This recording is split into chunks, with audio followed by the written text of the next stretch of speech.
Muito bem, minha gente, boa noite. Boa noite aos que vão chegando aqui. Hoje a gente vai ter como tema da live a filosofia de Sartre. Sartre nasceu no dia 21 de junho de 1908, né? Portanto ontem, né? Ontem foi o aniversário de Sartre. E, como eu acho um filósofo muito importante, é um filósofo que eu estudo, é um filósofo que eu trabalho, é um filósofo que eu indico, é um filósofo que eu reputo ser de extrema atualidade e de influências em vários campos do conhecimento e do saber, né? Sartre, eu diria que Sartre foi um fenômeno enquanto escritor, enquanto intelectual, uma figura extraordinária, né? Se você tem interesse numa biografia sobre Sartre, de cara eu recomendo o livro de Steven Mesaros. Acho muito bom esse livro. Chama-se A Obra de Sartre, Busca da Liberdade e Desafio da História, editora Boitempo, né? Acho sobre Sartre um dos melhores livros que temos em língua portuguesa. E do próprio Sartre, eu acho que é um bom começo, não é o fim, mas é um bom começo, o Existencialismo e o Humanismo. Essa edição aqui da editora Vozes, né? O Existencialismo é um Humanismo. Por quê? A obra de Mesaros, ela tende a captar globalmente o pensamento sartriano, e isso é muito bom. Mesaros é um pensador importante, Mesaros é um filósofo importante. Mesaros passou muito tempo estudando a obra de Sartre, então acho que esse livro de Mesaros, ele é um livro que merece ser lido enquanto uma longa introdução à obra de Sartre. E nada melhor do que ler o próprio, né? Ler o próprio Sartre. E aí eu recomendo, para começo de conversa, essa conferência que Sartre fez em 1845, intitulada O Existencialismo é um Humanismo. Veja, a importância de Sartre para a filosofia é imensa. Sartre era um escritor compulsivo, significa dizer, Sartre escrevia quase todo o tempo, durante mais de 60 anos de sua vida. Eu acho que Sartre escreveu mais de 50 anos de vida, né? Durante a vida, quase todos os dias. Escreveu muito, numa época em que basicamente era aquela máquina simples, né? E a caneta e a tinta, né? Então assim, só isso já é de um mérito. Sartre tem obra de 2.000 páginas, uma coisa impressionante. Agora, eu diria que para ordenar a biografia intelectual de Sartre, nós podemos chamar a atenção para alguns pontos que eu diria que são pontos decisivos. Eu gosto muito do subtítulo do livro do professor Antônio Cândido, chamado História da Literatura Brasileira, : Momentos Decisivos. Eu gosto muito dessa palavra, momentos decisivos, porque eu acho que no sentido sartriano, toda vida ela tem seus momentos decisivos, né? Sartre acreditava piamente nisso, a ideia de que a vida ela é composta de momentos decisivos. Então. E eu quero captar aqui o que eu chamo de momentos decisivos da formação intelectual de Jean-Paul Sartre. Sartre foi muitos. Vamos lá. Sartre foi filósofo, Sartre foi romancista e contista, Sartre foi crítico literário, Sartre foi dramaturgo, Sartre foi biógrafo, escreveu 3 biografias. Sartre empreendeu uma militância jornalística extraordinária. Recentemente saiu um livro do professor Denis de Moraes, da Federal Fluminense, intitulado Sartre e o Jornalismo. Sartre foi um militante político de cunho comunista. Então eu vou sintetizar isso porque para você ter uma ideia, em todos esses momentos da vida de Sartre, ele produziu alguma coisa. Eu arriscaria dizer, ele produziu uma grande obra. Cada momento desse ele produziu uma grande obra. Então vamos lá, primeiro eu vou pela ordem, né? Primeiro Sartre, filósofo, porque a formação dele, Sartre formou-se em filosofia, não sem dificuldade. É muito interessante, há um livro dele, curtinho, chamado As Palavras, que é uma primeira tentativa de autobiografia dele, chamado Le Mot, As Palavras, né? Nesse livro ele fala mal dos professores dele, fala mal do curso que ele fez. Ele quase não termina o curso de filosofia. Ele era de uma família rica, né? E tal. E ele estudou numa prestigiosa universidade francesa, num período em que, de fato, a filosofia francesa ela estava em franca decadência. Naquele momento, quando Sartre fez filosofia ali, ele estudou filosofia na segunda metade dos anos 20, né? Ali entre 25 e 30. Ele fez filosofia no momento em que a filosofia francesa já não tinha grande peso na filosofia europeia. Basicamente era Henri Bergson, o filósofo um pouco mais conhecido, e uma filosofia muito de tradição marxista, neocantiana, neopositivista, enquanto que a filosofia que crescia na Europa era a filosofia alemã. Né? Que Sartre depois vai inclusive se aproximar dessa filosofia. Então a graduação de Sartre, ele mesmo disse, foi um desastre, porque ele não gostava dos professores, não gostava das aulas, achava os professores chatos, ignorantes, fracos, outra coisa, extremamente metafísicos, e Sartre disse, o que salvou o curso de filosofia dele foi os amigos dele. Porque era o seguinte, ele aguentava aquela gororoba na sala de aula, porque depois ele ia encontrar com os amigos dele para discutir literatura, poesia, cinema e etc. Então, na verdade, o que sustentou Sartre na graduação em filosofia foi o fora da sala de aula e não necessariamente dentro da sala de aula. Ele tem o primeiro livro dele, chamado A Transcendência do Ego, lá ele fala também do curso, né? Porque fazia pouco tempo, A Transcendência do Ego é o primeiro livro dele, aí ele aproveitava para descer o pau na graduação que ele fez. Agora, ele não só fez amigos na graduação, amigos e amigas, né? Como foi exatamente no final dessa graduação em filosofia que ele conheceu Simone de Beauvoir, que foi a companheira dele até o fim da vida, né? Até o fim da vida. Ele tem um livro sobre o fim da vida de Sartre que eu acho a coisa mais maravilhosa e melancólica do mundo. Nossa Senhora, que coisa pesada. Chama-se A Cerimônia do Adeus. Quando Sartre já estava bem doente, Simone de Beauvoir resolveu fazer um diário dele. Ela fazendo o diário dele, né? Assim, acompanhando ele, então, a doença dele, tudo. Quebrou o mito. Na verdade, ela queria uma coisa que Sartre sempre quis, que era quebrar o mito. O mito Sartre, digamos assim, o mito Sartre é uma construção intelectual, uma construção cultural. O homem Sartre é o homem que envelhece, que morre, que adoece, etc, etc. E Simone trabalhou isso detalhadamente, Simone de Beauvoir. Puxa, tem hora que é tão melancólico. E o título é maravilhoso, né? A Cerimônia do Adeus. Então ele conheceu Simone de Beauvoir ali por volta de 29, ficaram amigos, depois namorados, se juntaram, etc. E viveram a vida toda, né? Então o que salvou Sartre na sua graduação foi a amizade e a literatura. Eu acho bonito ele dizer isso. Eu acho muito bonito. O que me salvou o curso de filosofia foi a literatura e as amizades. Coisa que ele manteve até o último dia da vida dele. Né? As amizades e a literatura. Sartre carregou com ele até o último dia. Sartre morre em abril de 1980. Se eu não me engano, 15 de abril de 1980. Né? Foi uma morte assim, chamou a atenção da França, parou Paris. Foi feriado em Paris, porque mais de 150 mil pessoas seguindo um caixão. Só Sartre, né? E Voltaire. E mais ninguém teve isso. Ninguém, imagina. Nenhum filósofo teve tanta gente no seu velório e no seu enterro como Sartre. 150 mil pessoas. Parou a cidade de Paris, né? No dia em abril de 1980. Então Sartre, ele formou-se em filosofia aos trancos e barrancos, mas ele percebeu uma coisa. Que um curso de filosofia, por pior que seja, você aprende alguma coisa. E, em particular, foi muito bom para Sartre duas áreas do conhecimento. A lógica, Sartre se dedicou um pouquinho à lógica. A lógica enquanto forma de argumento, isso era uma característica foda de Sartre. Sartre era muito... O cara escrevia muito preocupado com a... Não, nem sempre preocupado com a clareza, mas muito preocupado com o argumento. O argumento é a essência da escrita de Jean-Paul Sartre. Então, isso ela aprendeu na sua graduação. E uma outra coisa que é importante foi a história da filosofia. Né? Sacar que tem uma filosofia antiga grega, medieval, moderna e tal. Obviamente, como francês, ele deve ter estudado Descartes, né?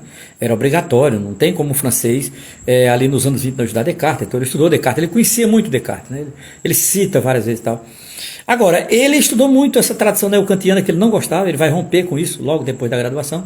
Agora, o que é que vai marcar mesmo Sartre? Para não me demorar muito aqui na filosofia, porque tem uma lista de coisas aqui, lista de momentos decisivos de Sartre. A filosofia é um momento.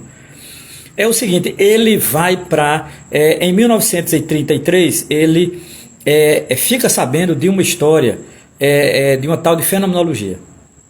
Não existia na França, era um fenômeno filosófico alemão, chamada fenomenologia, a partir de um filósofo alemão chamado Edmund Husserl. Edmund Husserl. Esse cara havia escrito um livro chamado A Ideia de Fenomenologia.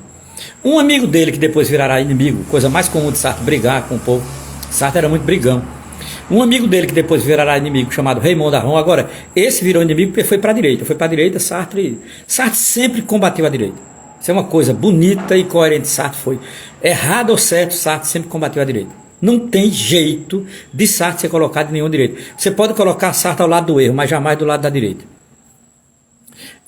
Esse amigo dele, chamado Raymond Aron, voltou da Alemanha. Ele tinha visto umas aulas lá de Heidegger tal. E ele era amigo de Sartre e Simone de Beauvoir, o Raymond Aron, né, tal.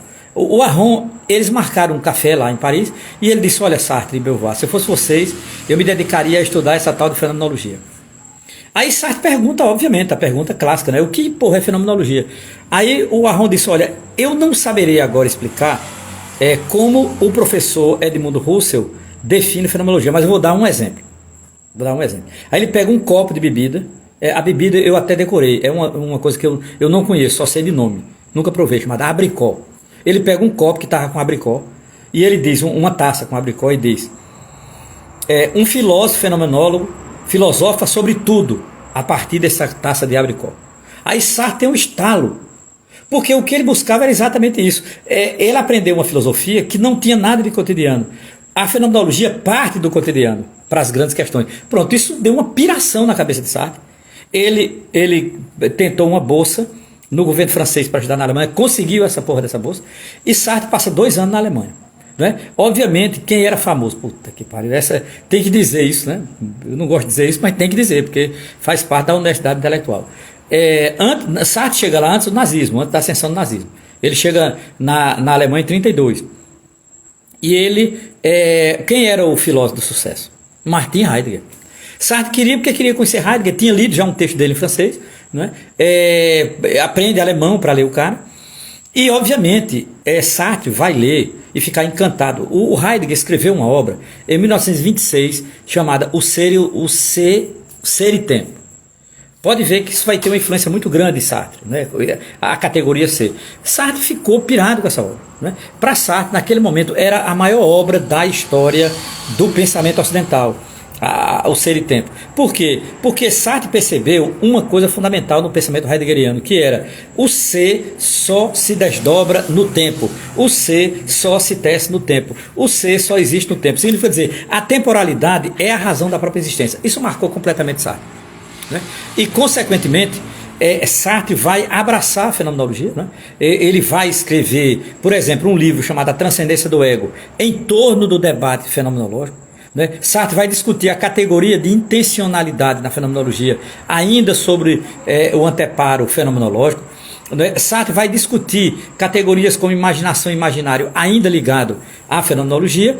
E ali por volta de 1937, ele começa digamos assim, a não ficar preso só à fenomenologia, mas ele começa a ampliar o debate fenomenológico para o campo do que a gente chamaria de existencial. Sartre começa a pensar a possibilidade de uma fenomenologia existencial. Veja, parece um bicho esse nome, mas não é tão grave não, né? Era pensar as categorias de Edmund Husserl, as categorias de Martin Heidegger, a partir de uma abordagem existencial. Ora, aí Sartre escreve o primeiro romance dele, extraordinário, que é A Náusea. A Náusea nasce em 1938, final de 1938. Então veja, esse Sartre filósofo, ele vai ser primeiramente marcado pela fenomenologia, depois amplia para uma fenomenologia essencial e, enfim, ali por volta de 41, 42, ele chega àquilo que o deixará popular, que é o existencialismo, né? Como todos sabem aqui, Sartre é o grande mentor dessa palavra, existencialismo, né? Não dá para citar essa palavra e não pensar em Sartre. A partir daí, ele começa a escrever uma obra que será a grande síntese do chamado existencialismo, que é o Ser e o Nada. Repare, ainda inspirado em Heidegger, né? Ser e Tempo, o Ser e o Nada, de 43. É uma obra que eu gosto muito, essa obra tem tradução em português, uma ótima tradução do professor e escritor Paulo Perdigão, gaúcho, não é? Pela editora Vozes, o Ser e o Nada.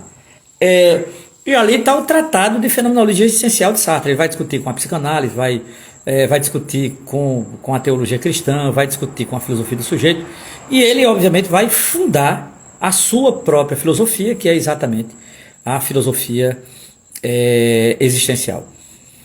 A partir daí, Sartre radicaliza o debate existencial, né, amplia para outras áreas, ele amplia o existencialismo da filosofia para outras áreas. Por exemplo, uma outra área que será muito importante em Sartre é o romance. Sartre é um grande romancista. Eu diria que Sartre tem 4 grandes romances. 4. Sartre tem 4 grandes romances. Né? O primeiro, A Náusea, e ali por volta dos anos 40 ele escreve uma chamada trilogia, a chamada Trilogia da Liberdade, que é A Idade da Razão, Sucis e Com a Morte na Alma. São 3 livros absolutamente fundamentais. Eu até diria, se você começar a ler o Ser e o Nada e não entender nada, eu lhe recomendo, pare e vá ler os romances de Sartre. Porque nos romances, o que é que Sartre vai fazer? Ele não vai fazer dos romances uma filosofia. Ele vai dar aos romances uma abordagem essencial. Né? E aí você compreenderá, a partir da narrativa, da construção dos personagens, do enredo, o que é uma abordagem existencial, né? No caso, em literatura. Então, o Sartre tem 4 grandes romances, não é? Que eu acho que sintetizam muito bem o seu pensamento existencial. Sartre também foi contista. Nós temos em português um livro dele chamado O Muro. Eu gosto muito desses contos de Sartre. São contos curtos, existenciais, contos que colocam situações contraditórias, colocam o personagem diante de situações limites. Por exemplo, há um conto sobre a morte que eu gosto muito. Um tema que será muito importante no existencialismo é o tema da morte, né, meu irmão? Eu vou lhe ser muito sincero. A melhor definição de morte para mim é de Sartre ainda hoje. Eu não vi ninguém superar Sartre. Não vi ninguém superar a concepção de morte de Jean-Paul Sartre. Não é? Essa concepção de morte dele aparece no Ser e o Nada, aparece já na maturidade, na crítica da razão dialética, aparece no conto O Muro, não é? E aparece no último romance da trilogia, chamado Com a Morte na Alma. Olha o título, Com a Morte na Alma.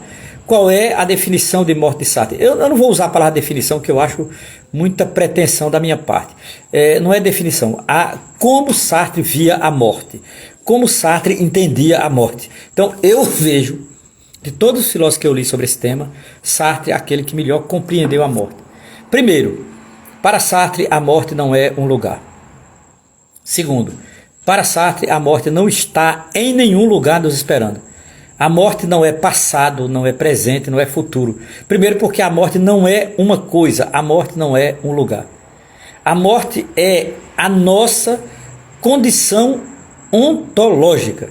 Significa dizer, a morte somos nós, porque a morte está em nós. A morte não está debaixo da cama, no fundo do mar, ou no céu, ou de jeito nenhum. A morte, ela não nos é algo externo. A morte é algo interno. Por isso que você só sabe da morte pela representação do outro. Você só saberá da sua morte, e eu saberei da minha morte quando nós morrermos. Significa dizer, eu vejo alguém lá no caixão, eu vejo alguém caído no chão, eu vejo, entenda, mas eu não sou aquela pessoa. Significa dizer, aquela pessoa viveu a sua morte. Por quê? Porque para Sartre, a morte ela é a experiência mais singular que o ser humano tem. A morte é ontologicamente singular. Significa dizer, ninguém vive a morte do outro. A morte é o nosso corpo próprio. Cara, eu acho a melhor abordagem sobre a morte que tem. A mais coerente, a mais racional e a mais honesta, né? Que é isso que é a morte. O que vem depois da morte, isso não era questão para Sartre. Sartre não era um filósofo depois da morte, né? Então, essa abordagem que ele dá da morte, ela aparece de maneira muito precisa no romance Com a Morte na Alma, mas aparece também no Ser e o Nada, vai aparecer na Crítica da Razão Dialética e vai aparecer no conto O Muro.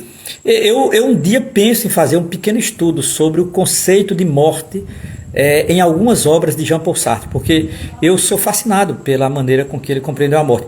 E é interessante que ele faz uma reflexão filosófica e literária sobre a morte, né? Eu acho isso muito, muito interessante, né? Sartre também, veja, Sartre foi filósofo, romancista, contista e tal. Sartre também foi dramaturgo, e dos bons. Sartre também foi dramaturgo e dos bons.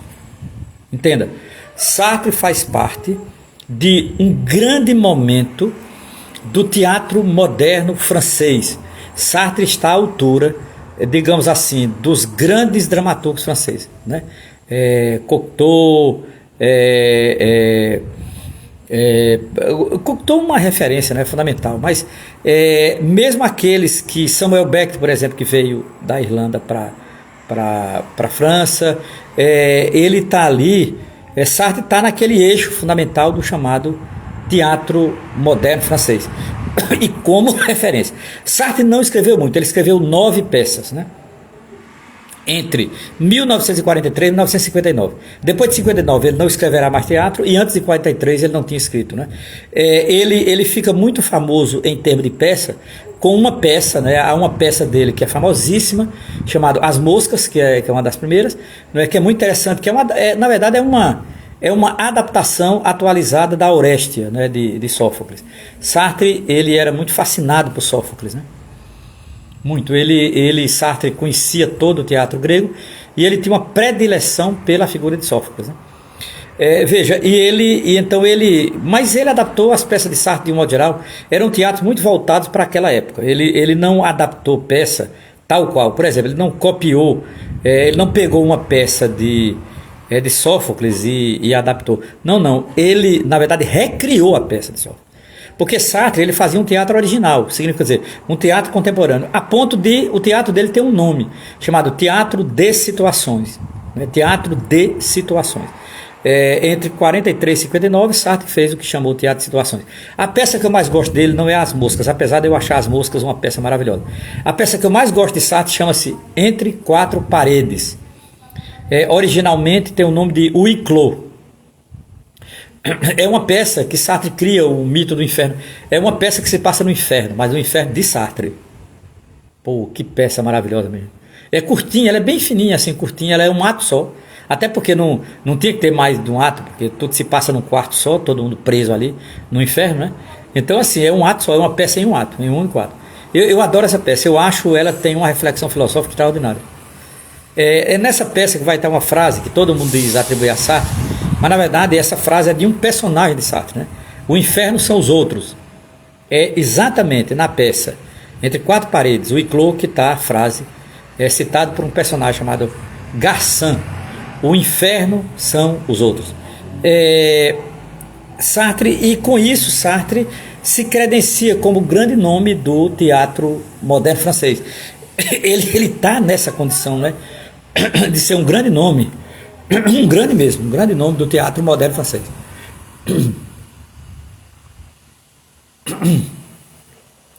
Então, nesse sentido, eu arriscaria dizer que Sartre, ele de certa forma deu uma linguagem moderna ao teatro francês, é isso, né? Significa dizer, ele trouxe aquele teatro clássico para o mundo contemporâneo. Por exemplo, os temas de Sartre são o tema da guerra, da traição, do medo, da morte, do fascismo. Sartre tem uma peça que vai tratar do fascismo, que é Os Condenados de Altona. Então, assim, Sartre é um filósofo, sem dúvida nenhuma, extraordinário, um filósofo marcante, né, e que chega ao teatro de maneira absolutamente extraordinária. Então, Sartre recuperando, Sartre foi filósofo, Sartre foi romancista, Sartre foi contista, Sartre foi dramaturgo. Parou? Não, Sartre continuou. Sartre também foi crítico literário. Adoro a crítica literária de Sartre. Sartre era um leitor compulsivo, Sartre era um leitor compulsivo de literatura, Sartre era um consumidor voraz de literatura, inclusive de literatura não só europeia, né? Sartre gostava muito, por exemplo, da literatura dos Estados Unidos.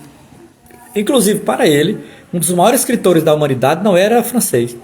Era um escritor dos Estados Unidos chamado William Faulkner.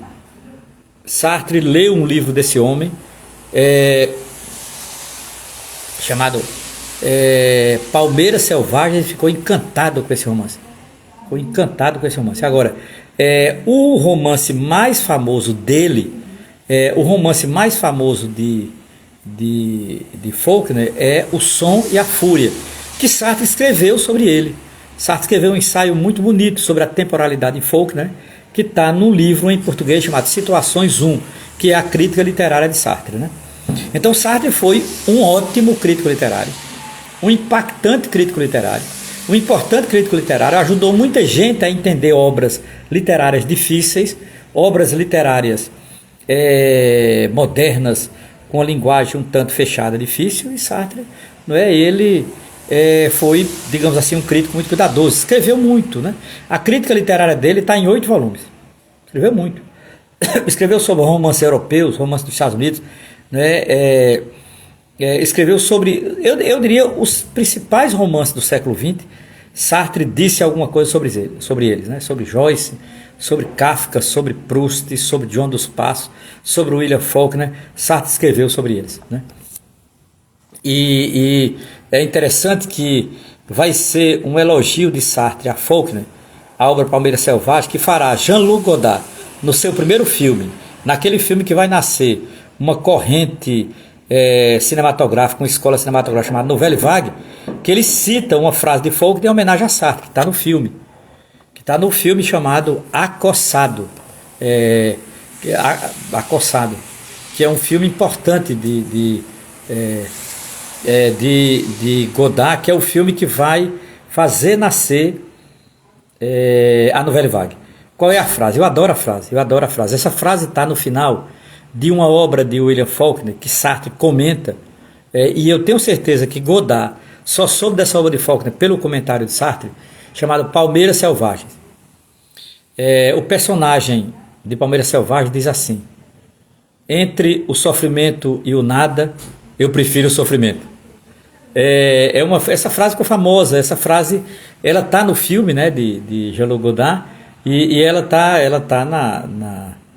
colocada na boca da personagem, que é uma personagem que vem dos Estados Unidos, não é? Que é a personagem belíssima, feita por Ginseberg, né?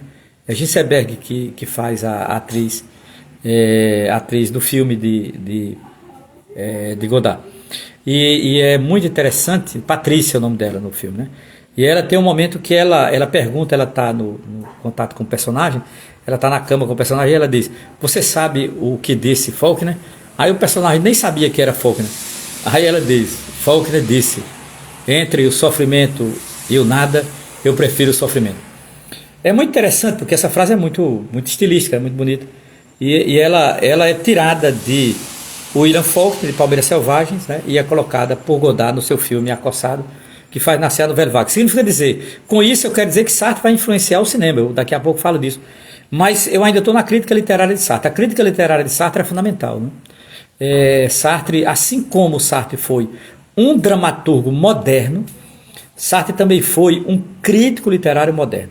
Olha, o que significa dramaturgo moderno, crítico literário moderno? Primeiro, significa dizer, ele comenta as obras contemporâneas, primeiro.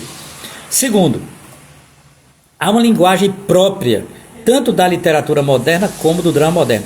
Diferentemente do drama clássico ou do drama tradicional, o drama moderno, ele ambienta a condição humana no século XX, principalmente na sua condição de fragilidade.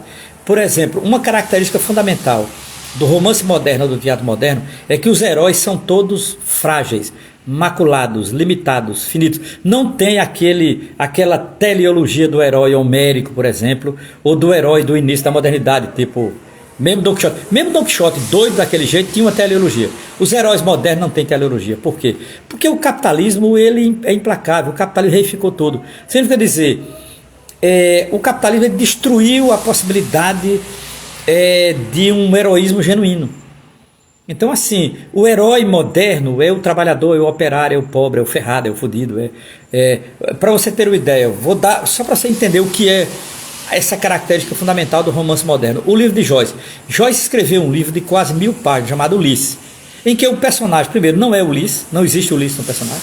O personagem principal chama-se Leopold Bloom. Quem é Leopold Bloom? É um trabalhador banal, casado com uma mulher chamada Molly Bloom, que a grande preocupação dele é se a mulher está traindo ele ou não com o leiteiro. Pronto. É isso. O cara tem uma hora que o cara entra no banheiro, o narrador narra uma cagada dele. Então, esse narrador frágil, esse herói completamente fragilizado, banalizado, é uma característica da literatura moderna e do teatro moderno. Sartre é um dos que reflete sobre isso. Porque Sartre percebe aí uma importância desse chamado herói fragilizado, né, da literatura moderna. Então, para você ter uma ideia, como o cara era original, né? Então, em tudo que Sartre foi, eu disse no começo da live, tudo que Sartre passou, ele deixou uma marca, né? Na filosofia, no romance, no conto, na dramaturgia e na crítica literária. Mas eu acrescentaria mais, Sartre não parou por aí, Sartre foi biógrafo também. Ele escreveu 3 biografias. Ele escreveu a biografia de Flaubert, imensa, quase 3.000 páginas, imensa. A biografia de Flaubert, chamada O Ideal da Família. Ele escreveu uma biografia de Baudelaire, chamada Baudelaire, e ele escreveu uma biografia que é a que eu li e adoro, que é sobre Jean Genet, Santo e Marte. Essa obra, essa biografia desse escritor francês e homossexual chamado Jean Genet, essa obra foi traduzida para o português pela editora Voz, né? Genet, Santo e Marte, de Jean-Paul Sartre. Eu adoro essa biografia. Por quê? Porque nessa biografia Sartre revoluciona a noção de biografia. Nesta biografia Sartre revoluciona a ideia de biografia. De um modo geral, a ideia de biografia é assim: o cara nasceu no dia tal, era criança, foi cuidado por uma mãe, por um pai, e trabalhou, e não sei o que, e foi crescendo, virou adolescente. De um modo geral, a biografia trabalha com datas gélidas, com datas congeladas, né, de um sujeito que nasceu, cresceu, viveu e morreu. Sartre, ele nunca gostou desse modelo de biografia, porque para Sartre, uma real biografia não trabalha necessariamente com datas, trabalha com questões existenciais do sujeito. O que determina a biografia de um ser humano são seus momentos decisivos e existenciais.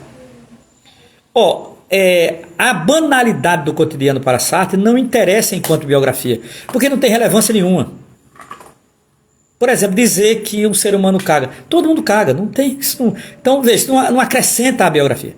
Agora, como é que um sujeito, sendo homossexual e perseguido, se torna um grande escritor? Isso para Sartre, sim, é uma biografia.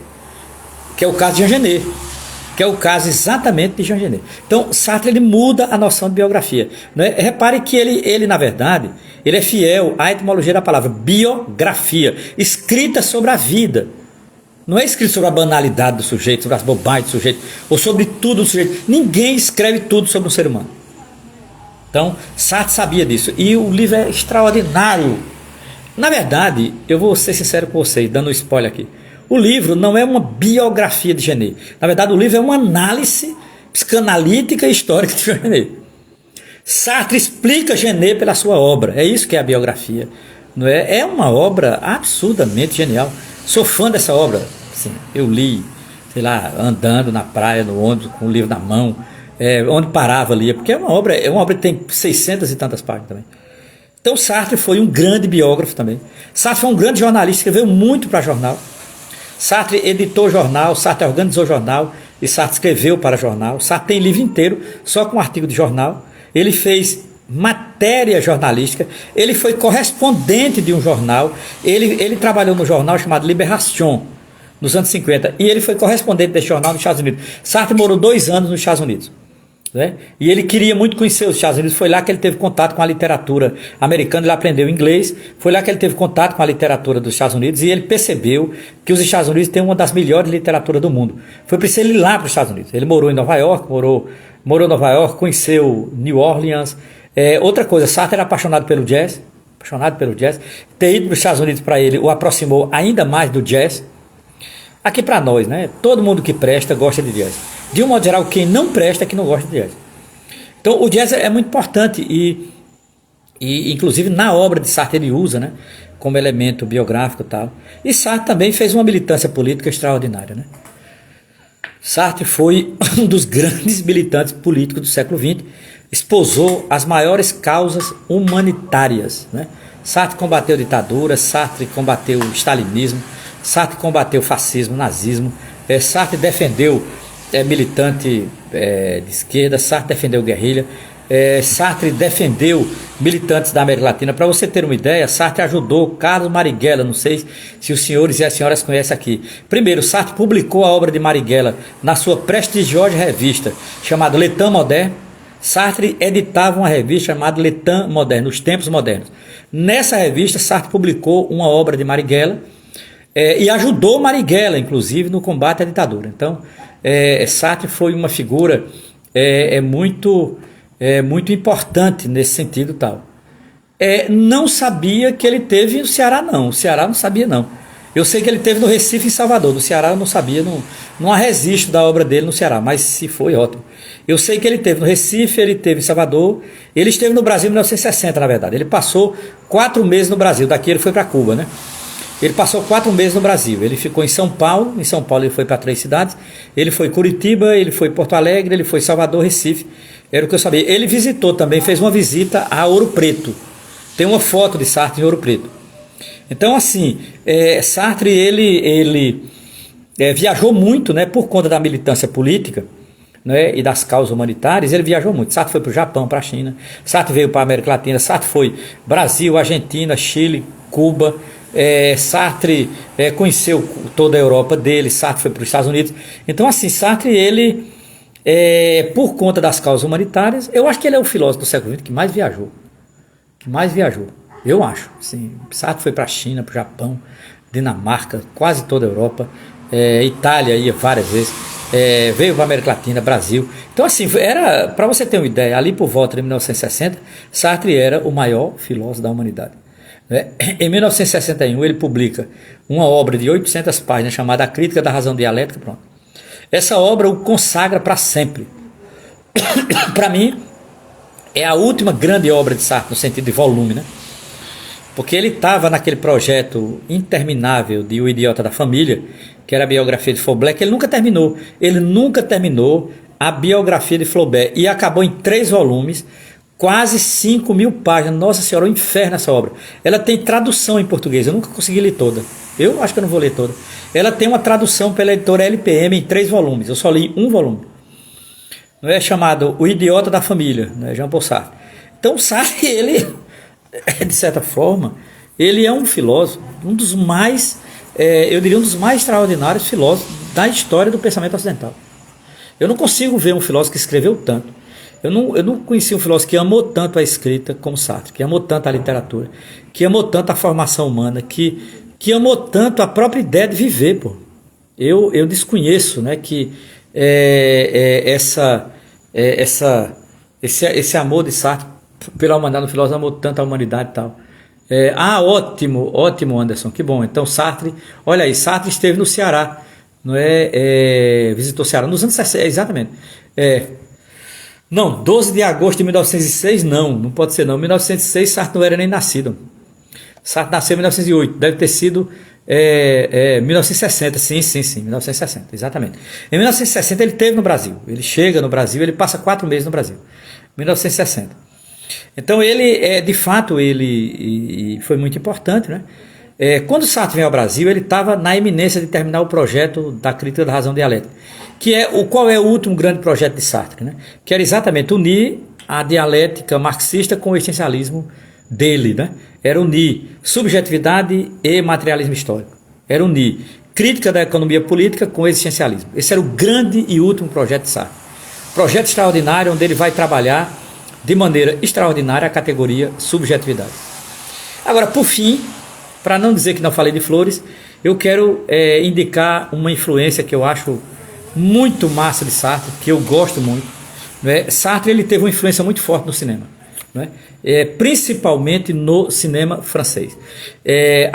Há uma escola cinematográfica extraordinária que nasce ali por volta de 58, chamada Nouvelle Vague, a nova onda. uma corrente cinematográfica liderada por uma série de jovens cineastas que estavam ali na casa dos 20, 25 anos, não é? Aqueles cineastas que serão considerados os mais importantes cineastas, franceses da França moderna, do cinema moderno francês, né? Vamos lá. Jean-Luc Godard, Jacques Rivette, Claude Chabrol, Agnès Varda, Alain Resnais, né? Foram todos cineastas que todos tiveram influência de Sartre, todos leram Sartre, todos, de certa forma, ao fazer roteiro de seus filmes ou filmar, eles tiveram alguma influência de Sartre. Dentre eles, naquele momento, 2 deles tiveram influência determinante de Sartre, Jean-Luc Godard e Alain Resnais. Jean-Luc Godard, ao fazer o filme Acossado, que eu recomendo aqui para todos e todas, e Alain Resnais, um ano depois, ao fazer Hiroshima, Mon Amour, que eu acho um roteiro, vem de um roteiro biográfico, Hiroshima, Mon Amour, acho uma obra-prima. Hiroshima, Mon Amour é do diretor Alain Resnais, que era muito influenciado por Sartre, e ele convidou uma escritora chamada Marguerite Duras para fazer o roteiro. Marguerite Duras escreve esse livro, que vira o roteiro do filme. Eu acho um dos filmes mais bonitos de toda a história do cinema, e esse filme tem uma marca registrada, né, em termos de influência de Jean-Paul Sartre. Então Sartre, cara, o Acossado de Godard é quase todo sartreano, né? Os 2 personagens, a concepção de amor, a concepção de liberdade, a concepção de vida. O existencialismo francês está muito vinculado a uma rebeldia juvenil, a uma coisa contra a autoridade. Eu diria que o existencialismo sartreano preparou aquilo que foi o Maio de 68 juvenil, não é? Então, assim, Sartre, ele é um filósofo grandioso, né? É um filósofo que eu sempre recomendo aos meus alunos e alunas. É um filósofo que escreveu muito, um filósofo que leu muito, um filósofo que é um exemplo de filósofo, né? E além do que, um homem aberto, discutiu colonialismo, discutiu o eurocentrismo, criticou o eurocentrismo, defendeu a luta argelina, defendeu a causa africana, foi amigo de Frantz Fanon, prefaciou o livro de Fanon. Então, assim, Sartre foi uma figura extraordinária, né? É um filósofo que merece sempre ser lembrado, né? Ontem, 21 de junho, lembramos o nascimento de São Sartre. Sartre nasceu no dia 21 de junho. Agradeço demais, minha gente, a paciência de todos e todas aqui, e sigamos, né? E, obviamente, leiamos Jean-Paul Sartre. Grande abraço, boa noite, bom final de semana e boas festas juninas para todos e todas.